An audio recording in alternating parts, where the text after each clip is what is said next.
E hoje nós estaremos trabalhando esse tema, relacionamento pessoal e redes sociais, né? Existia essa experiência do approach, da proximidade, e entrou uma internet aí, e os relacionamentos passaram a serem também um pouco mais virtuais. Hoje, até mesmo para os encontros comunitários, o pessoal pergunta, vai mandar o link? Porque os encontros também passaram a estarem nesta ordem. Então, Júlio, pode subir ali, por favor. Estamos com o pessoal da Pascom nos atendendo à distância também na transmissão. Você pode encontrar o link no Pascom Brasilândia. No Pascom Brasilândia, e você também encontra na Paróquia São José, no PSJ 19. PSJ 19.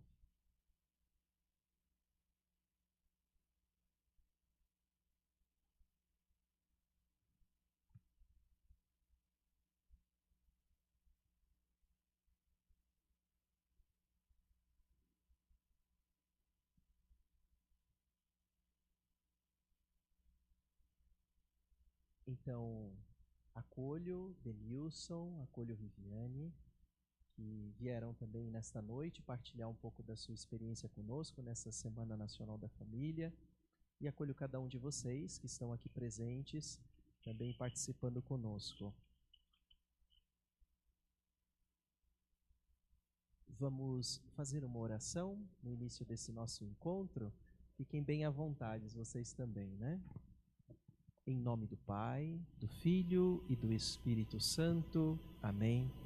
Vamos pedir a luz de Deus, a proteção da Sagrada Família de Nazaré, e que sejamos conduzidos pela graça do Espírito Santo a comunicarmos, partilharmos aquilo que também Deus suscita neste momento presente de partilha, e também no coração das pessoas que nos acompanham, que podem também interagir conosco, seja através desse link, ou mesmo vocês que vieram aqui, estão presentes aqui conosco.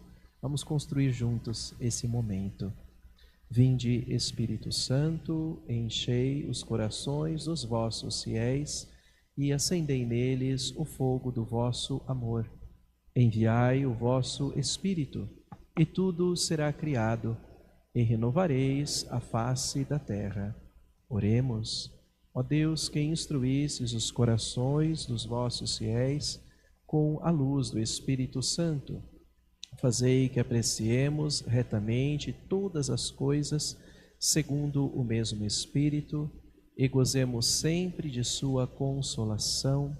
Por Cristo, Senhor nosso. Amém. Supliquemos também a proteção da Beata Virgem Maria sobre todos nós e nossas famílias. Ave Maria, cheia de graça, o Senhor é convosco. Bendita sois vós entre as mulheres, e bendito é o fruto do vosso ventre, Jesus. Santa Maria, Mãe de Deus, rogai por nós, pecadores, agora e na hora de nossa morte. Amém. Rogai por nós, Santa Mãe de Deus, para que sejamos dignos das promessas de Cristo. Amém. Sagrada Família de Nazaré, rogai por nós. Bom, boa noite a cada um de vocês. Meu nome é Padre Márcio Campos, sou religioso dos Padres Cavanes e a serviço aqui também na região episcopal Brasilândia, no setor família. Quero acolher também os sacerdotes que estão aqui presentes, os padres também aqui presentes, e cada um de vocês, leigos, família, que vieram participar deste momento aqui, que possamos viver uma linda unidade de comunhão. E acolho novamente vocês, Denilson, Viviane, para esse espaço de partilha. Lá na transmissão nós temos o Júlio, da Pascom, que está organizando para nós ali as imagens, Nós estamos ainda aqui com esse banner aparecendo na tela, mas logo, logo vai chegar também a imagem do espaço onde nós nos encontramos, desta sala, para cada um de vocês que estão aí.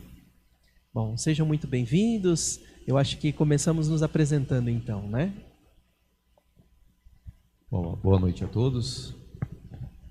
E É uma alegria nós estarmos aqui hoje, Padre, poder partilhar um pouco, fazer um momento de partilha, que dentro da formação a partilha nos enriquece. Bom, eu sou o diácono Denilson, sou diácono permanente, minha esposa Viviane, somos casados há 24 anos, temos um casal de filho, o Gabriel tem 19 anos, ele é postulante dos Carmelitas Mensageiros, ele mora em Barretos, e eu tenho uma filha, Maria Rita, de 15 anos, que está em casa estudando, né? E nós somos missionários da comunidade Aliança de Misericórdia. Hoje nós residimos aqui no sítio Botuquara, onde é a nossa casa-mãe, onde nós desenvolvemos todos os nossos trabalhos. Eu também estou na região Brasilândia. Hoje eu sirvo numa capela, Capela São Marcos, ali dentro da Aliança de Misericórdia.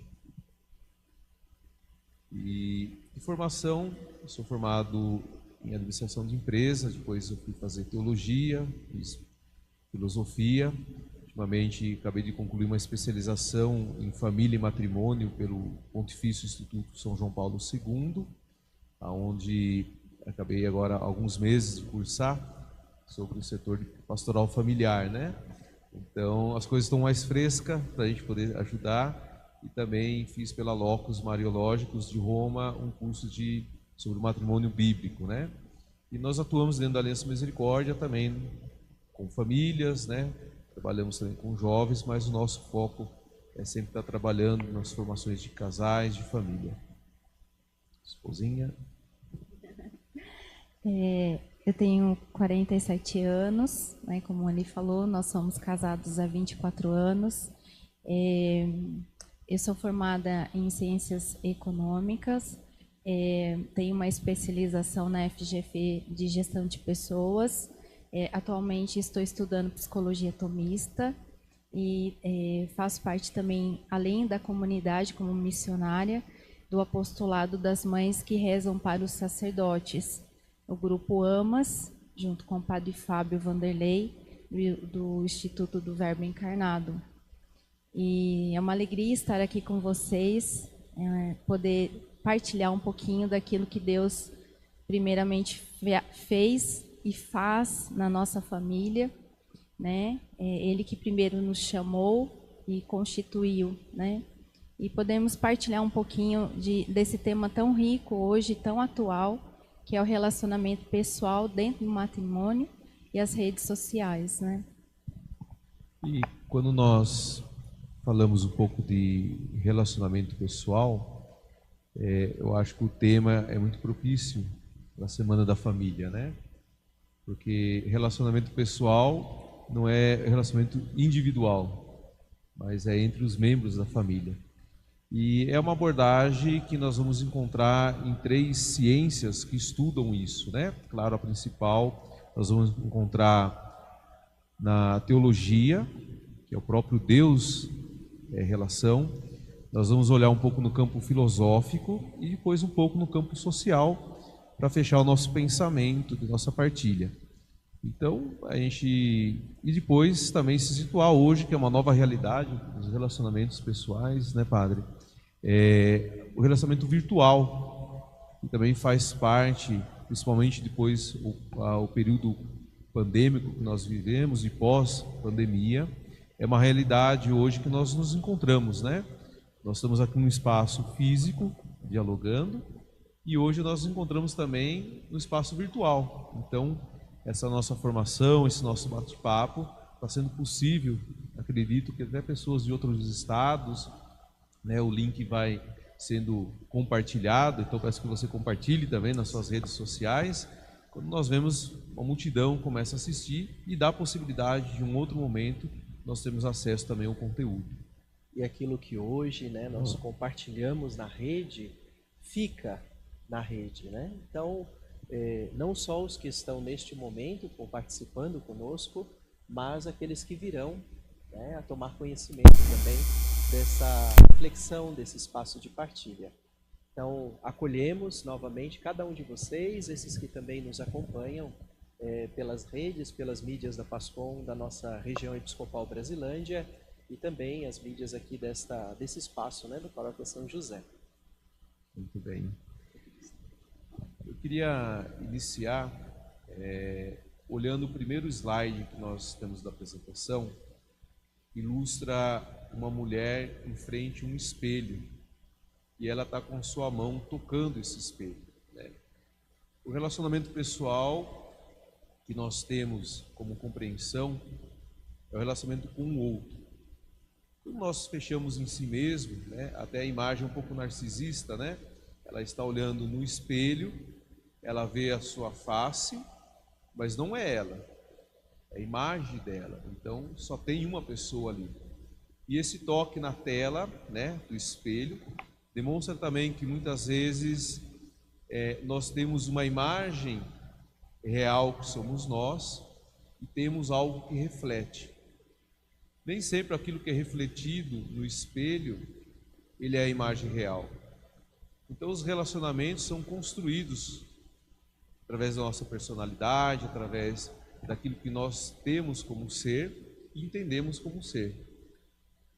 Porém, quando nós olhamos o relacionamento pessoal à luz da teologia, nós vamos pegar que Deus criou o ser humano por algum motivo.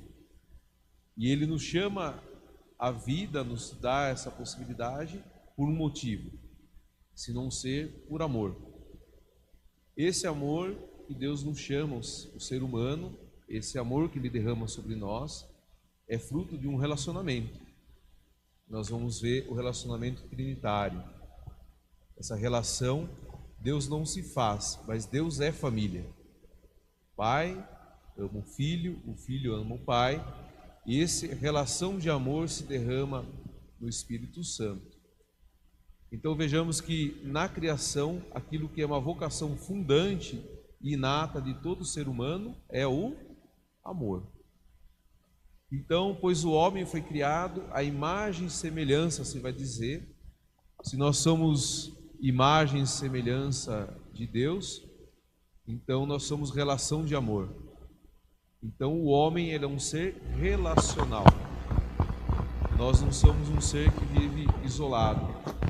O isolamento, a solidão, geralmente nos leva a uma doença psíquica, nos leva a um estágio de nossa alma, de uma solidão não em Deus, mas uma solidão em que nós levamos a um sentido não humano do que nós somos chamados. Que o homem e a mulher, assim nós vamos ver nas Sagradas Escrituras, tenham sido criados um para o outro. Então nós vamos ver que dentro do próprio Gênesis da criação, Deus, quando cria o homem, Ele vai falar: façamos o homem a nossa imagem. E aquela relação trinitária faz com que o homem seja criado à imagem de Deus. E se nós somos imagem, nós somos relação de amor.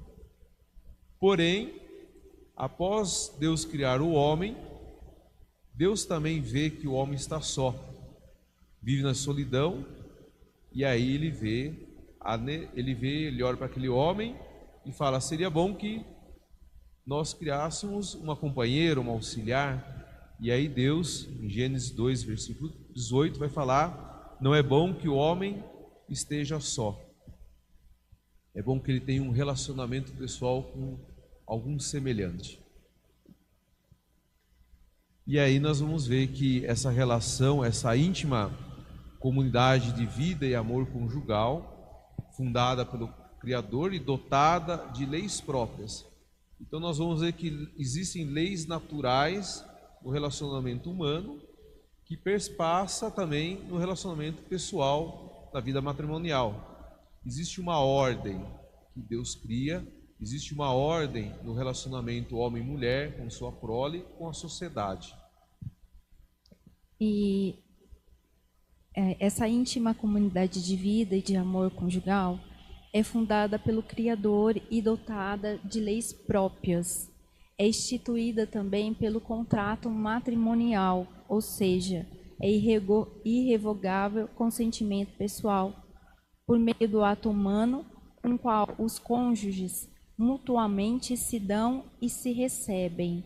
Nasce uma instituição também à face da sociedade, confirmada pela lei divina. Ou seja, né, quando nós estamos diante de um sacerdote ou de um diácono, naquele momento nós damos um ao outro o nosso consentimento. Então, a gente se dá um ao outro. E esse é o desejo de Deus, né? Como o Denilson disse, está em Gênesis, né? Não é bom que o homem esteja só. Então, naquele momento, o meu esposo me recebe e eu recebo ele. Ele recebe a minha liberdade. Eu dou a ele aquilo que eu sou e ele dá a mim aquilo que ele é. Então, ali nós nos tornamos uma só carne.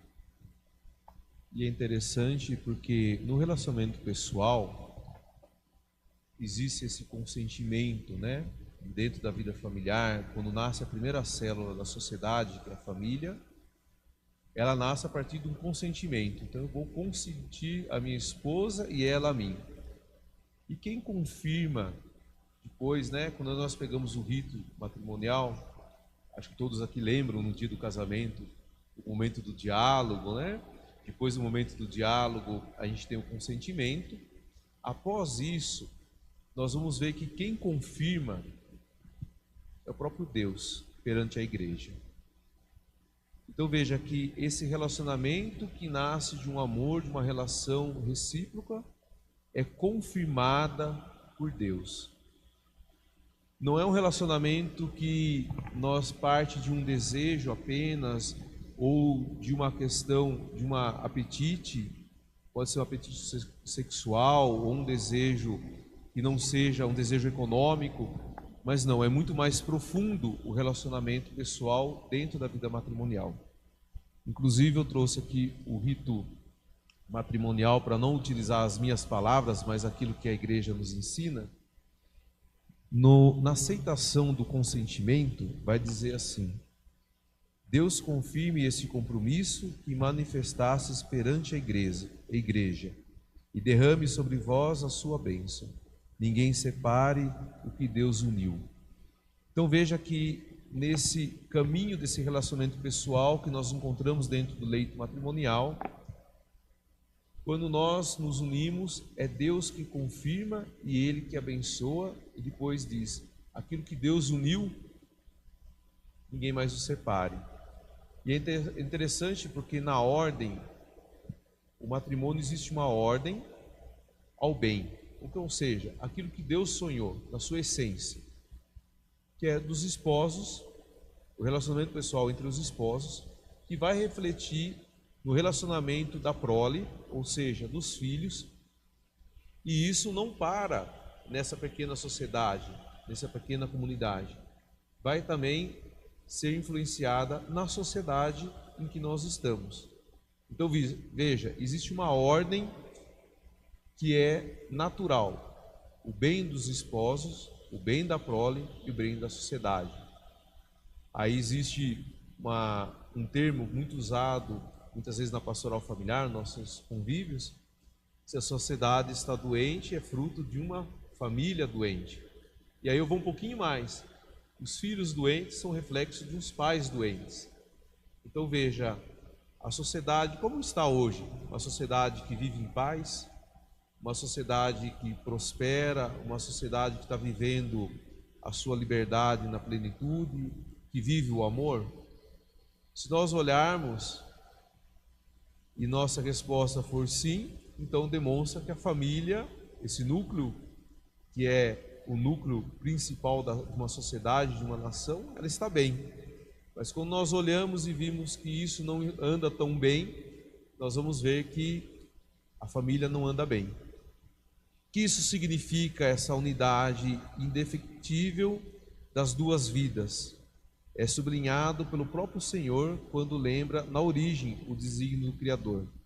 De modo que já não são dois, mas uma só carne. Portanto, o que Deus uniu, ninguém separe.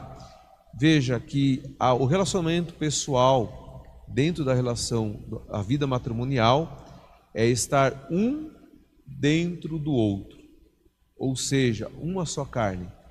E para estar um dentro do outro, eu preciso de fazer um exercício de esvaziar-se de mim para que o outro possa entrar em mim. Denilson, por essa explanação, nós vamos também percebendo que é como replicar aquilo que é a própria relação do Eterno, o Pai, o Filho e o Espírito Santo. Esta comunhão contínua de amor, essa contínua presença nesta relação. Então, como frutos desse Criador, somos convidados também a esta relação com Ele, mas experimentando já aqui na Terra, seja no relacionamento da família, com as pessoas que encontramos, ou seja, somos destinados, né, ou capazes, né, capacitados a esse relacionamento contínuo, né, de amor, de amância contínua. Muito bem.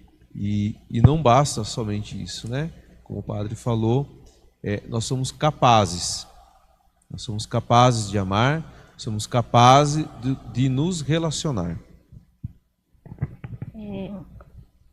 É bonito também de perceber, porque o Karol Wojtyla, eu vou ler um trechinho aqui, que ele cita São Tomás, né, de Aquino. Ele fala que o amor também tem que ser, não qualquer amor, como o padre disse, né? Nós precisamos entender que o amor que hoje é muito relativo, né? Quando nós falamos de amor, a gente imagina a parte sexual, tão pejorativo, né? Mas é um amor que vem de Deus, essa é a relação trinitária, onde o Espírito Santo ele nos impulsiona realmente, né? Dado por Deus, que habita em nós através do batismo, a nos amar de forma benevolente. São Tomás de Aquino vai falar, de que forma esse amor benevolente? Onde eu não olho aquilo que foi falado na relação do matrimônio. Quando eu digo sim, eu estou entregando minha liberdade ao meu esposo. Então, eu estou entregando o meu amor a ele, tudo aquilo que eu sou, confiando a ele, e ele a mim. Então, eu não vou amar no ponto de vista daquilo que ele faz por mim, mas eu vou amá-lo a partir daquilo que ele é. Então, porque ele é filho de Deus e Deus confiou ele a mim e ali eu vou amá-lo, né? Não de forma egoísta, como o mundo nos mostra, que é um amor utilitarismo, e inclusive nós vamos falar mais para frente sobre isso, mas um amor divino, um amor que eu não precisa ter nada em troca, eu tenho que me doar a ele, ele se doa. Então esse amor chama amor benevolente, inclusive está na página 67 do livro... Amor e Responsabilidade. Amor e Responsabilidade. É um livro muito bom que se fala sobre a questão, uma indicação, né, do então cardeal Karol Wojtyla, futuro Papa e hoje santo da nossa igreja, né? Esse amor benevolente podemos chamar de recíproco, né? Esse amor recíproco, então, é quando amo a pessoa sem esperar receber nada em troca, né? E nesse movimento contrário, experimento também esse amor da pessoa. E o encontro deste amor gera a presença de Jesus. Porque Ele é o amor, né? Ele é a plenitude do amor. É o amor do coração do Pai. Então, às vezes, lemos tão rapidamente o texto do Evangelho, se dois de vós estiverem unidos em meu nome. Mas às vezes a gente pode estar até com a igreja cheia, rezando a mesma missa, mas os corações não estão unidos se não existe o amor recíproco. Então, este amor recíproco que se dá nesta relação do casal, na relação do casal é um amor recíproco que replica-se na relação com os filhos, porque aprendem também a amar. Fruto desse amor recíproco, gera essa presença do Eterno, essa presença de Deus na relação. E ali são um. Eu gosto muito do Padre Léo, sabe? Ele dizia assim, olha, não tem ninguém mais unido do que um casal pelo sacramento do matrimônio. Porque não são mais dois. Se tornaram um porque geraram a presença de Jesus. E é importante esse contexto do amor benevolente, porque ele é um amor, além de ser gratuito, ele é um amor puro. Quando São Tomás de Aquino traz esse amor, eu uso aqui até São Paulo, quando ele fala da kênose, que Jesus se esvazia de sua divindade, se deixa se esvaziar-se na cruz. O casal também tem sua kênose no altar, onde eu deixo de ser o Denilson, ela deixa de ser a Viviane, e nós nos tornamos o Denilson da Viviane e a Viviane do Denilson. Nos tornamos um. Isso é muito lindo e belo, né? Então, quando nós olhamos esse amor benevolente e o fruto dessa união, onde nós deixamos os nossos desejos, nós mantemos ele, temos as nossas individualidades, a questão particular de cada um, mas por algum momento nós esvaziamos isso, porque o que importa não é a minha felicidade, né? A gente brinca muito quando a gente dá palestra, a gente fala assim: quem casou para ser feliz? Todo mundo levanta a mão. Eu falei: por isso vocês estão nesse curso para reciclar, porque vocês estão tendo algum problema em casa, né? Porque quando eu caso para ser feliz, eu esqueço de fazer o outro feliz. Então eu casei com a Viviane não para eu ser feliz, mas para fazer ela feliz. Quando eu faço ela feliz, ela me faz feliz. Nós nos tornamos felizes, né? Então esse amor benevolente, ele é um amor que um atrai o outro, né? E não repele. E outra coisa, né? Uma coisa que o padre falou aqui, o padre Márcio falou uma coisa importante. Nós precisamos primeiramente trazer Deus para essa relação, né? Por isso que é uma relação em 3, não é uma relação em 2, né? Quando falamos da relação pessoal matrimonial, é isso, trazer Deus para estar entre nós, porque somente em Deus, de verdade, eu consigo amar meu esposo de forma ordenada, né? Porque sem a graça de Deus, nós não vamos conseguir enxergar o outro aquilo que é a maior beleza, porque a gente vai parar nos defeitos, nas dificuldades, e eu não vou conseguir me relacionar, vai se tornando uma barreira, né? Então, é só em Deus, realmente eu vou conseguir amar o meu esposo como ele merece, tendo esse amor recíproco, saindo de mim o tempo todo, né, amor? O tempo todo. O tempo todo. São Tomás coloca aqui uma pontuação que fala que a benevolência é um ato da vontade. Isso aqui é o principal. Não é algo, eu tenho que desejar, sentimental. É um ato da vontade pelo qual queremos o bem do outro. Portanto, o ato da vontade é distinto do amor sensitivo, ou seja, do amor enquanto paixão. Muitas vezes há várias fases, não é o caso hoje, mas vale só ressaltar. No relacionamento do homem e a mulher, nós temos o período apaixonar-se, né, do apaixonamento, depois temos aquele de enamorar-se, depois vai para um caminho do namoro, depois o namoro do noivado, para o casamento. Existem várias fases. E a benevolência é um ato de vontade que ele vai aos poucos se tornando uma realidade, onde nós vamos realmente se conhecendo. Porque aquela primeira paixão, o apaixonar-se, ele nos engana, né? Nosso coração nos engana nesse apaixonar, nós nos perdemos em nós mesmos, né? A própria palavra paixão recorda sofrimento, né? Sim. Esse ato da vontade, então, é uma decisão. E sendo uma decisão, não há domínio, não há conquista, há entrega, confiante.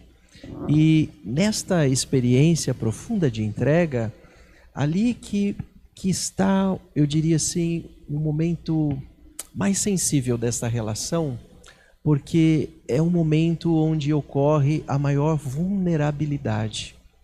Esse esvaziamento, esta kenosis, esse nada por amor, é justamente o momento da maior vulnerabilidade. É o momento em que confiamos, se temos esta relação em Deus, de que é Ele que vai nos ajudando a construir essa casa, mão a mão, deixando-nos conduzir.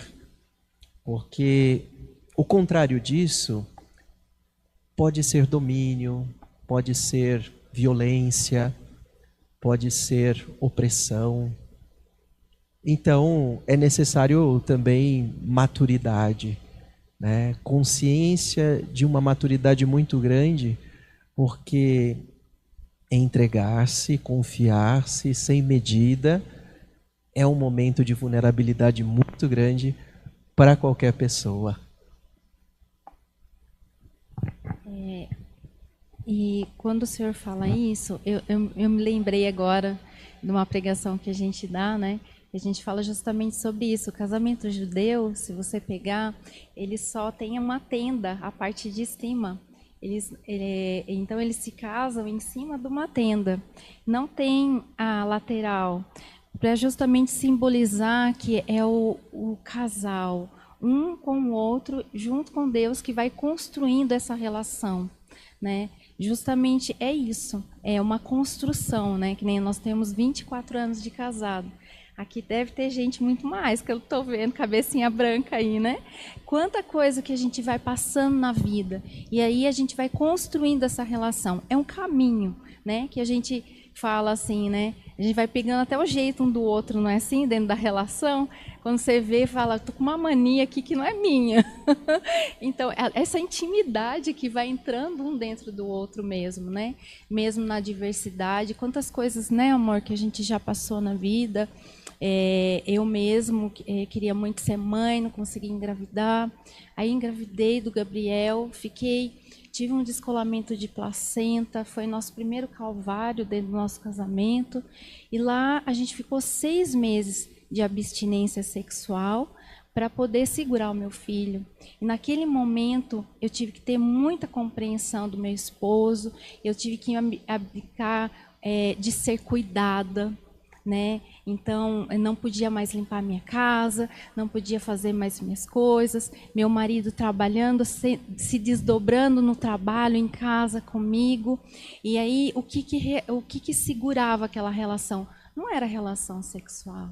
Não era o prazer de ter e possuir o outro, mas era o amor recíproco, de entender que nós estávamos gerando uma vida e essa vida dependia desse amor, desse cuidado entre nós, né? E quando nós falamos de relação, nós começamos a perceber que dentro do relacionamento matrimonial são duas pessoas que têm famílias diferentes, costumes diferentes, muitas vezes até profissões totalmente diferentes, né? São pessoas totalmente distintas. E quando elas se unem, se encontram, elas vão, dentro daquele relacionamento pessoal, vão construir uma nova identidade, né? Vão formatar aquela família. Existe um pensador, um filósofo chamado Joseph Pieper, ele também é um estudioso no campo da filosofia tomista, e ele vai, inspirado em Santo Agostinho, ele vai dizer que a relação pessoal é, por excelência, o eu que ama, que quer, antes de tudo, a existência do tu. Santo Agostinho daí vai dizer, vai pegando também essa explicação, vai falar que amar implica em dizer, é bom, é maravilhoso que tu exista. Eu quero que todas as forças da minha alma que tu exista. Então veja que o relacionamento pessoal, ele parte de uma relação assim, vai dizer Martin Buber, o eu e o tu, a relação de eu com o outro. Não existe a relação eu com a coisa, né? Nós estamos aqui sentados em cadeiras, em bancos, ou em casa você está sentado no sofá. A relação que eu tenho com o sofá, com o banco, é com o isso, com a coisa. Eu sento, ele me serve de um meio e tem uma finalidade, né? De que eu fique sentado. Mas a relação com o outro, com o tu, ele não é uma relação de coisificação, mas é uma relação que me leva, ele é o próprio fim, é a própria finalidade. Ele me leva a um contato com outro ser humano, me leva a um contato aonde que a relação eu com tu surge uma nova relação. No relacionamento matrimonial não é mais eu e tu, mas podemos dizer é o nosso. Porque existe um cálculo matemático. Eu também fui professor de matemática há um tempo atrás, antes de eu entrar na comunidade. Na matemática, 1 mais 1 é 2. Mas no relacionamento humano, 1 mais 1 são 3. Porque do relacionamento meu com a minha esposa, surge a minha prole, surge o meu filho, né? Surge um novo relacionamento. E aí nós vamos poder entender que esse tu, eu e tu, é o estreito, né? É o esteio para a vida relacional da pessoa. Eu e isso instaura no mundo, né? São as relações no mundo, um suporte da existência, do conhecimento e da utilização. Então, o eu é uma pessoa, o outro é tu. Então, meu relacionamento ele não é como temos no primeiro slide, eu com o espelho, né? Eu comigo mesmo. Eu comigo mesmo, né? Eu com a tela. Não, o relacionamento é eu com outro, com a outra pessoa. Tanto que esse relacionamento, né, segundo Santo Agostinho, ele precisa, quando eu entendo justamente aquilo que nós estamos falando, esse ato de amar, eu estou mostrando para o outro que ele existe. E hoje, na sociedade, nós temos a grande figuração de encarar o outro como uma coisa. Então, ele é aquilo que ele me serve, é o utilitarismo. Não, ele é um ser, ele existe, ele tem necessidades, assim como eu tenho, mas essa necessidade é porque ele existe, ele é uma pessoa, ele é de fato, não uma coisa, mas ele tem sentimento, ele tem emoção, e eu preciso compreender, a gente fala, né? Eu estou aprendendo um pouquinho sobre a questão do autoconhecimento, né? Conhecer como é importante nós mulheres conhecermos o temperamento do nosso esposo, né? Conhecer o temperamento dos nossos filhos, porque cada pessoa é única e eu tenho que amar de uma maneira única. Eu tive 2 filhos e infelizmente gostaria de ter tido mais, né? Hoje eu vejo quanto que faz falta, né? Mas eu vejo que eu não podia assim tratar o meu filho da mesma maneira que eu trato minha filha, né? Eu não posso tratar o meu esposo da mesma maneira que eu trato meu vizinho. Cada pessoa é única. Então essa relação eu tenho que entender que ela existe e ela é uma pessoa diferente da outra. Então eu tenho que respeitar aquilo que ela é, a sua existência. Então é por isso que o Denilson falou, eu não posso tratar o outro como uma coisa, como uma necessidade, que aquilo que vai ser útil para mim, assim como está sendo esse microfone, para ampliar o som. Não, essa pessoa, ela existe e eu preciso amar por aquilo que ela é. E quando nós falamos em relacionamento pessoal, eu acho que tem uma primazia. A primazia é o diálogo. A primazia do diálogo é fundamental para a existência humana. Então, um relacionamento pessoal, se não tem diálogo, ele deixa de existir. Isso é fundamental que nós compreendamos, né? Quando nós vemos que temos um problema na família, o problema não é a família. O problema não é o indivíduo, né? Muitas vezes nós temos uma mentalidade, padre, que muitas vezes colocamos o problema familiar no filho, no esposo, na esposa, nós colocamos no indivíduo. Mas nós temos um sociólogo chamado Pier Paolo Donati, ele vai falar sobre abordagem relacional. Nessa abordagem relacional, ele vai falar que o problema não está no indivíduo, mas sim nas relações. Quando nós partimos de um olhar a partir do indivíduo, nós encontramos as relações. Quando nós olhamos a partir das relações, nós encontramos o indivíduo. Então, quando você tem um problema na família, você tem um problema na sociedade, o problema não são os indivíduos, né? Nós corremos o risco de cair em algumas falácias que nós ouvimos, infelizmente, até no meio cristão, que muitos falam que preferem, às vezes, o convívio com um animal, né, de estimação do que com um ser humano. Confio mais no meu cachorrinho do que no ser humano. Nós caímos nesse conto de fadas, né? Não, o problema não é o problema não é o indivíduo. Eu tenho um problema de relacionamento. Eu não consigo conviver com o outro, eu não consigo esvaziar da minha ideia, eu não consigo compartilhar, não dar espaço para o outro ouvir ou falar. Uma experiência que nós fizemos muito bonito foi uma vez nós fizemos um curso. Eu sei que aqui em São Paulo tem algumas paróquias que utilizam a pastoral da escuta. E é interessante esse movimento. Alguns padres falam, quando a pastoral de escuta começou a trabalhar na comunidade, aumentou as confissões, né? Porque o pessoal muitas vezes procura o padre para falar de problemas e não de pecados, né? Vai falar de problemas relacionais. E nós, em 2000, agora eu não lembro certo ano, nós somos naturais de Jundiaí e nós servimos na paróquia Nossa Senhora da Conceição. E de repente lá o padre nos procurou um dia e falou assim, eu não aguento mais, do bom sentido, né? De casal chegar à minha frente. 2012, né? E muitas vezes para confessar, a esposa falava o pecado do marido, o marido falava o pecado da esposa, né? O marido sentava, falava da esposa e ele via que o problema era relacionamento.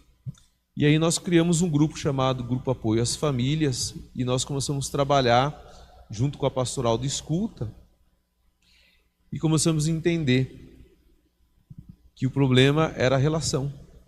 A falta de compreensão, o comportamento agressivo, né? A falta de conhecimento, e até que o padre colocou aqui, de maturidade no relacionamento. Muitas vezes se casaram, mas não teve o consentimento, teve tudo certinho, mas não tinha maturidade ainda. E aí nós começamos a perceber que dentro dessa abordagem, a família permanece como uma experiência vital no relacionamento pessoal. E aí começa a ter um rompimento nos vínculos familiares, né? E outra coisa, né? A gente acha que separando do esposo, vou resolver meu problema. Só que eu preciso realmente me conhecer, olhar para mim. Hoje a gente tem muita tendência de olhar o outro, apontar o nosso dedo para o outro, e sempre o problema é o outro, né? Só que nunca trago para mim. Então, por isso que é importante também entender aonde eu estou errando, o que eu preciso melhorar, quais são os meus vícios, o que eu preciso praticar de virtude na minha vida. Então, é um caminho que Deus chama também, através do amor, a santidade. Por isso que o casamento, como o Denilson falou, não é algo para ser feliz, ou mesmo num trabalho, num relacionamento com o vizinho, né? A gente sempre busca uma expectativa no outro, sendo que eu preciso olhar mais para mim, olhar para aquilo que eu sou, para entender também e conhecer o outro, para entender aquilo, como eu vou me relacionar com o outro.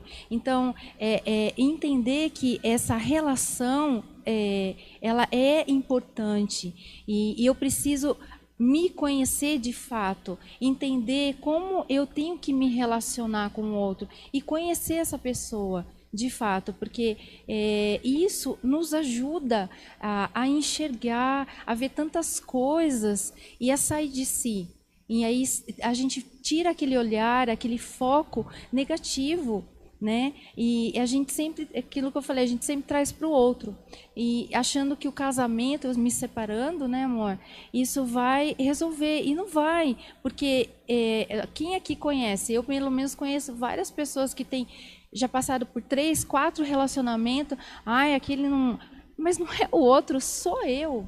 Entende? Então, quando eu começo a entender que é parte dessa relação, mas parte primeiramente de mim, porque, como se diz, né, quando um não quer, o outro não briga, não é assim que funciona. Então, entender que eu preciso aprender a me relacionar, partindo do ponto de olhar para mim e olhar para aquilo que o outro é, a existência.